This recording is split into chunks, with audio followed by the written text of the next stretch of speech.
Hello everyone once again and welcome to a game of League of Legends. This is a unranked blind pick normal, so we're going to be chilling here with some unranked and some silver players. For the bottom team today we have a Katarina and Thresh going bottom, Sejuani going into the jungle, either Lulu or Quinn going top, whatever, I don't know, and Katarina going mid, like I said.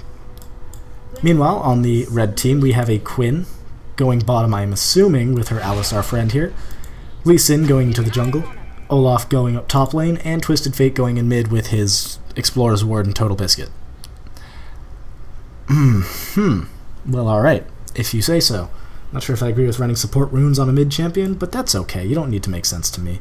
You don't have to explain yourself. Alright, we'll speed up the game a little bit while we wait for everyone to get into position. Excuse me. I just burped a donut. That was beautiful. Who's there? Fiora. Valor. Yep. It's just me. Anyhow, I guess Quinn is going top. Just thought I'd point that out. Not sure if a ranged carry really should go top, but it might work against an Olaf, as Olaf doesn't exactly have the most range in the world. And he didn't start with boots, he started with Elixir of Fortitude, so he's going to have a little bit of trouble getting in on her. Unless he hits an axe and then the speed increase is kind of negated. Oh, Quinn, please don't steal that with mark target thing. That would be a bad decision. Please avoid that. Meanwhile, Lee Sin going to start at Wraiths. I was about to say Wolves. These are not Wolves, these are Wraiths. I know the difference. Lee Sin starting red, obviously, because he doesn't need the blue buff. He's an energy champion, and that's part of the reason he's amazing. Bottom lane is going to be Lulu Thresh. Interesting. Thresh not starting support items at all. In fact, starting... more or less 80 carry items, starting with boots first. Not a bad idea. Although, I mean, this entire lane is a bit of a goof, as they're both support champions, really. Thresh, I guess, can be built AD and AP and all that stuff, but he's best played as a support. Built and played as a support. That's what I'm trying to say. Meanwhile, top lane, at least the Quinn got a Crystalline Flask, so she does get raunched on by apparently this Lee Sin who's coming up for a gank, speaking of. Lee Sin coming in for a gank. Wait for it. Wait, okay, he's going in now. Lee Sin hits that Q in the face, hitting her a lot of times with his 2 spells that he has right now, as this was a level 2 gank, and taking her down to around 3 bars. Crystalline Flask being used, no, not quite, just a potion being used. Meanwhile, Lulu and Thresh apparently killing the Quinn. What? How did you kill a Quinn with Lulu and Thresh this early game? Did you hit a thing? Oh, and then someone else died. Jeez, everything is happening all of a sudden. Quinn extended pretty far. They're the same level right now. I don't know exactly what happened, but I'm very curious. Thresh, I assume, has to have hit a hook, because there's no way around. Yeah, there's the hook. The hook goes down, the flay goes down, pulling her all the way into lightifying, so she can't do much about that. Ignite's going down, and the minion damage, barrier almost saving her life, but then Thresh flashes afterwards and picking up that kill in the end. Meanwhile, Sejuani coming in and bumping TF in the mouth. Ooh, that particle effect. That was a very quick pickup for this team. She didn't need to do that. Ignite was down. Almost died to the tower, too. Would have been really embarrassing. Olaf ghosting away after getting ignited by the Quinn. Again, you shouldn't go in on a Quinn if you have no boots and no way to get in on her. Although the 85 AD and the 11 AP? Why? You have 11 AP. Why do you need that? Whatever. Not up to me. Meanwhile, Lee Sin holding the mid lane, for his TF has died, and that's very sad. What? Okay. Lulu tower diving, Alistar getting killed for it, and then Lulu dying to the tower, way over here. That's amazing. Let's see. The Quinn coming back with a couple more potions and boots. Thresh actually still up on her quite a bit in both AD and defense, which is a little bit frightening. The range not so much, but still. Lee Sin going over to blue buff to give it to his TF. That's the nice thing to do as a jungler who doesn't need it. Might as well give it to someone else. If you're around for the experience, you'll get half the experience, and you're able to get a few extra gold. What the? Hi, Sejuani coming in to try to steal the blue buff. Not quite going to get it. Lee Sin's going to go in on her, though, realizing he has the dips. She's trying to run away, but the Quinn picks that up with her Q. Quinn with double buff. That's fun. And now the Katarina trying to come in around the back end to try to pick up that kill. Ignite goes down, and she's at 1 bar, give or take. TF throwing wildcards, not doing any damage. That was embarrassing, as he only has level 1 of that. But now where's Katarina going to go? Into the tower, and dead she is. The red team picking up a little nice there, or picking up a nice pickup there. There you go. Because the blue team decided to get a little bit too hog wild, as it were, Sejuani, all that pun. But the bottom lane is still pretty heavily in the lead. Interesting decision, though, running Thresh as an AD carry with 16 AP. Just confuses me. I mean, I know that's mostly his passive. Also, Olaf taking off a good chunk of Quinn's health with that Q. Or, yeah, I think that's his Q. So that's nice. Quinn's going to be able to harass him down with her Q as well, though. Q is just the harassing spell of the day today. Not sure what those pings were for, like, hey, check it out, there's a Sedge at 2 bars, but no one can do anything about it. Yes, that is the best kind of ping. Meanwhile, bot lane once again getting pushed to their tower. And what? Oh! Nope, Ignite does not pick that up. This top lane this top red buff, Jesus, red team Lee Sin really needs to come down to bot lane and see what he can do, because this is not going well, and there's really nothing the red team on bottom can do about this, except for maybe, you know, wait for Lee Sin, or hope to God that their AP carry gets off his ass, and gets Destiny and decides to teleport down there. Oh my god, Alistar, you're at 2 bars back up, you're going to die. Please, oh, no, you're dead. Goodbye. Tries to flash away, but Lulu's auto attack was already on the way. Lee Sin missing that Q, unfortunately, that would have been at least 1 kill for them. The Lantern goes down, Lulu jumps to the Thresh, and the Lulu is safe as Lulu can be. I just like saying the word Lulu. Meanwhile, in mid lane, TF running around with blue buff, but Katarina doesn't need that at all. Well, she does for the cooldowns, but again, not a huge deal for that. Lee Sin getting pinged upon by the blue team because they were cited him by a ward. And now the Katarina's just going to back up, like a smart kid. She doesn't need to be right next to minions all the time. She doesn't need to go hog wild. All she has to do is wait for the Lee Sin to walk away. The longer the Lee Sin waits for the gank, the more money he's losing. Meanwhile, Lulu's gotten a Sightstone, and Double Fairy Charm is supposed to getting a gold per 10. I'm not sure I understand it, but hey, it's working for them, and they are destroying this lane. Why did you do that? You barely sighted the edge of that bush. Was she looking for a gank or something? Interesting. Lulu getting marked by Valor, but the shield on Lulu's shield as well as the Lantern will prevent any damage from that. The level disadvantage here is staggering as the Alistar is 2 levels behind. He has nothing to say for it. And Quinn, why would you tower die? You got the kill. I gotta see that again. Hold on. Let's check this one out. Quinn, Olaf, full health, cool beans. Let's see what happens. Pew pew, shooting these minions as she should. Apparently she wanted to push to the tower. Calm down, guided thing. Or directed camera. I don't need you. I'm watching this. This is more important to me. Olaf getting harassed a little bit. Is this Quinn very, very near 6? She is 6 now. Let's see if she actually does anything with her Valor transformation. Probably. I mean, she would have to if she got that close to an Olaf. Ooh, the DPS on that axe. Does she have anything? She does have a Vamp Scepter. She's going to be much better off here. The Sejuani coming in, but missing the Q, not getting that slow. But the Permafrost is actually going to proc. Valor to me, going to change over to that. Olaf's going to turn around and be like, wait a second, you are technically an AD carry under a tower. Bye-bye. And then she dies, and then Olaf dies to the Ignite. That was a pretty bad gank by the Sejuani, though, let's be honest. Disappointing. Lee Sin actually completely unsighted by the blue team, as there's no ward in that bush. That is a very good, easy shot for him, but he's not going to take it quite yet. Oh, that's going to be an easier shot. Boom, boom, boom. There he goes. That should be a kill. There we go. Sezofrenia? What does that even mean? Picking up that kill for her team. Good thing that the AD carry got it. Katarina coming down for the blue team to see what she can do against 3 players. Probably not too much unless she is 6. She is in fact 6, and she does have Death Lotus off cooldown. So we'll see if this one works out. Probably not, though, let's be honest. They're going to walk away from this one scot-free. Oh, Lee Sin's coming around the back end here. Does Katarina really want to try this? Taking around half of his health. Jumping over with Shumpo, and he ignites down. She's going to get picked up here, unless I'm much mistaken. Thresh, by the way, dying on his way to try to help the Katarina. Not the best life choice for any of these players. Valor coming in for the Katarina, noticing that the top lane Valor did just that. There you go. Barrier going down to block one of those tower shots. And I'm not sure if I really appreciate that, but, you know, it worked out in the end. And TF pushing mid lane. This is going badly for the blue team at this point, although they are still up by about 300 gold, which is weird. Sejuani coming around to see what she can do, and all she really did was make TF take 2 shower shots via magic. I don't know, he didn't actually have to.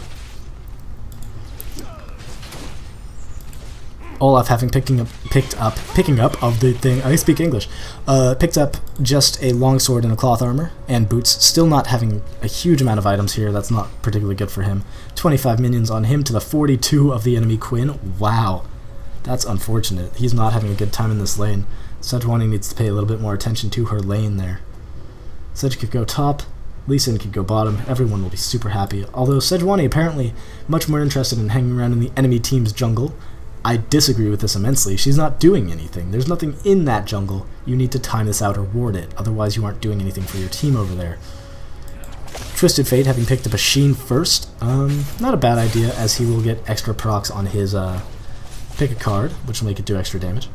And Katarina going quickly for that Haunting Guise, not a bad idea at all. Haunting Guise is a brutal item. It is the brutalizer of AP carries that don't require mana.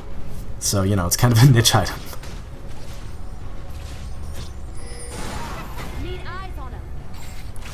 Oh, Quinn getting hooked once again by the Thresh, but the Alistar knocking away the Thresh before the Flay could come into play. Yes, that rhymes, I like it.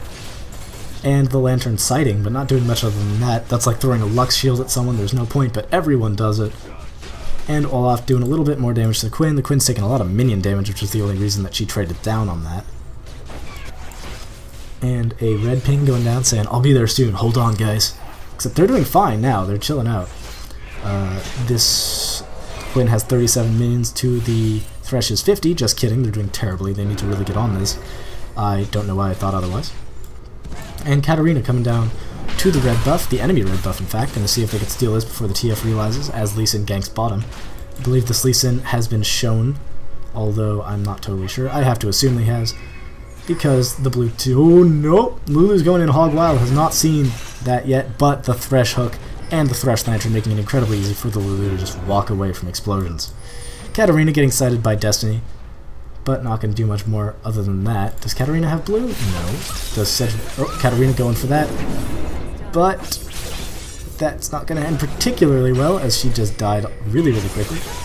And then, oh, just kidding, Katarina's right there, jumps over the wall and kills that, flashes after the Alistar, spins once again, and that was a double kill for the Katarina.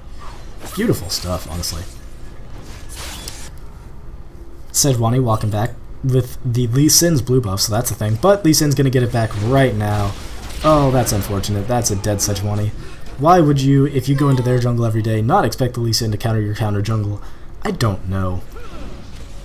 That's a smart idea. Lee Sin looking for the little tricky tricks, but he's not going to do it. He's just going to walk over to the mid lane, try to meet his minions over there, and be comfy, comfy, comfy. There he goes. Whoop. What's up, Lee Sin? How are you? Lee Sin's actually going Riddles. That's actually kind of rare nowadays. I don't see that very often. As Spirit of the Ancient Golem and Spirit of the Spectral Wraith are both really good items. He could use the ward to jump to, though, using his W, placing the ward and then jumping to it immediately. It's just another way to flash around the map. But, no big deal.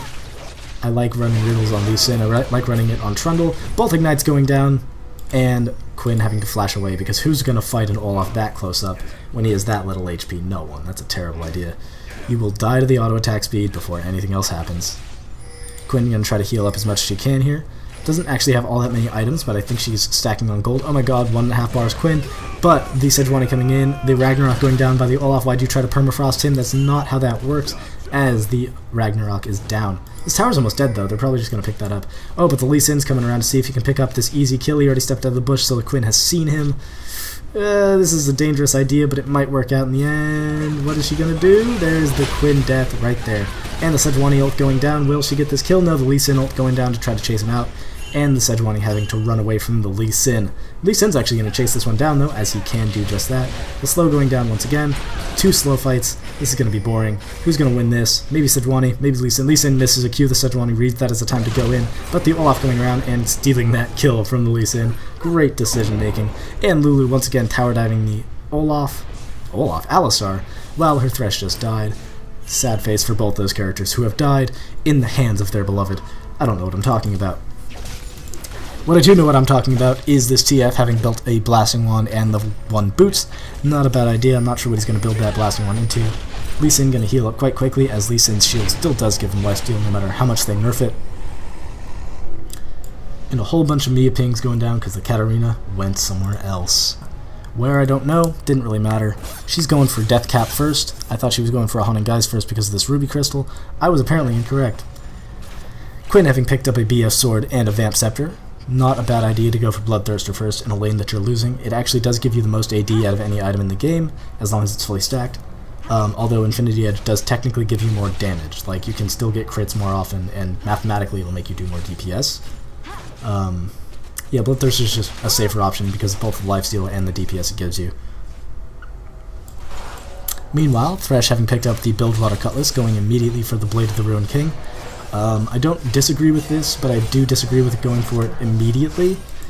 Top lane going down, by the way, to these minions. Olaf trying to stop it, but not being enough of a bro to do that. Meanwhile, bot lane, Katarina looking for a gank on this Quinn Alistar. There are no wards anywhere. That is a terrible, terrible mishap. Will this Thresh throw a hook? I don't believe he will, or at least it won't matter if he does, because the Alistar is already safe and sound all the way behind his tower. Ooh, that's a ballsy move there, Quinn. You gonna keep doing that? Nope. Meanwhile, Quinn coming over to her jungle. Lee Sin apparently, or TF trying to steal the blue buff, or the wolves? I don't know what's happening here. That was silly. I missed it. Door slamming. Meanwhile, Lee Sin trying to take this tower from under the Sejuani. Not gonna happen though, as the Sejuani's like angry and she decides to use her ult on one player. Not exactly the best decision, although the Lee Sin going on in here would not be a bad decision because of the Olaf coming in. I was gonna say it's a terrible decision, but you know what? No, it's fine. Oh my goodness, what is happening all around? I'm gonna actually go back and see what happened there, as it seems to have been a massacre. And I'm scared of massacres, I'll tell you that much for free.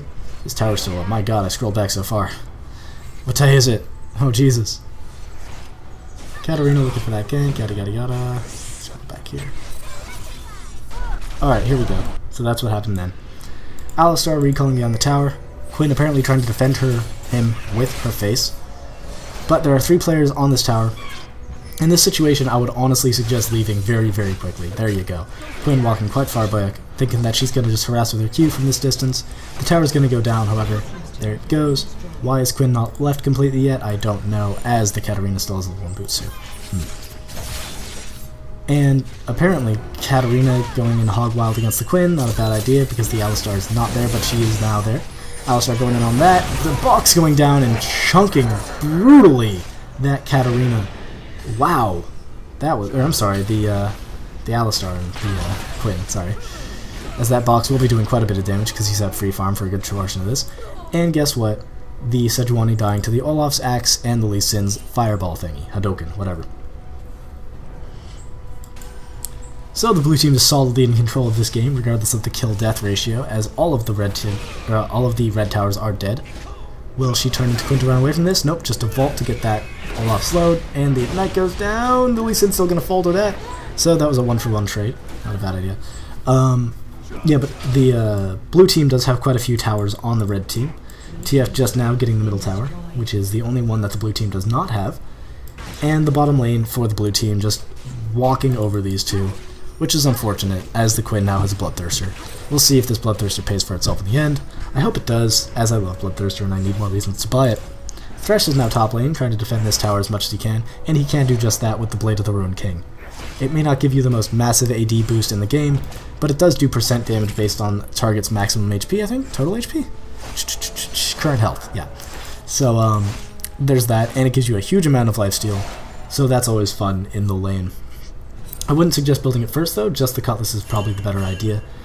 And the Katarina sighting the TF with this ward right here, coming over here and jumping on him and killing him quite easily. That's one of the cool reasons to use wards here, just FYI. Quinn versus Quinn down bottom. Who has more farm, the one with the Bloodthirster or the one with the Bloodthirster and a couple more items? Guess what? They both have more or less the same amount of farm. Although it depends on who hits. Did you just sight while you were blind? That's really strange. It more or less depends on who hits Q first and gets a few extra hits, especially on who turns into Valor first too, as that has technically higher DPS.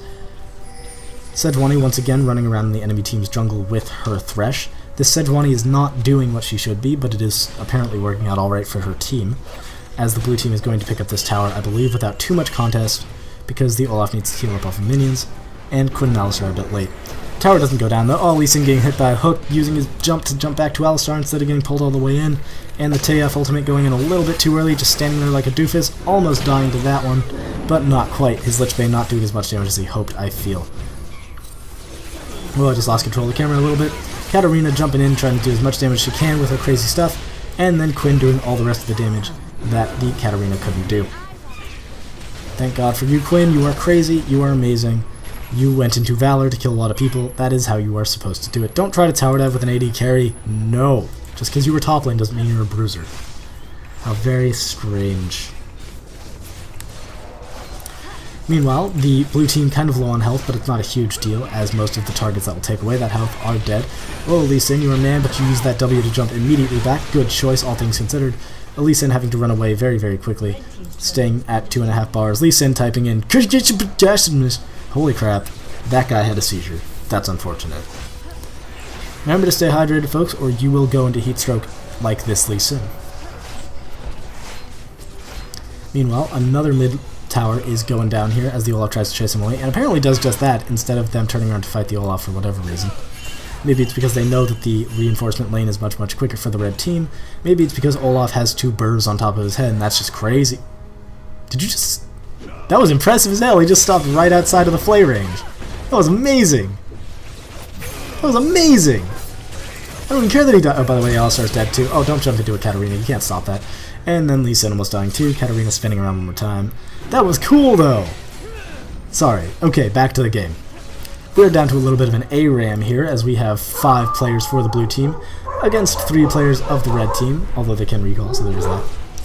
And my dogs are going crazy outside. Sorry about that, guys. They're just so hyped about video games. TF coming around the backside like an idiot. That's not a good place for you. TF getting an axe thrown at him. He's really slow. He didn't actually get hit by the stun. And he is going to get picked up by the entire blue team. Oh my god, my dogs are freaking out. And Alistar dying to that as well, just FYI. Quinn having to flash away from the Sejuani.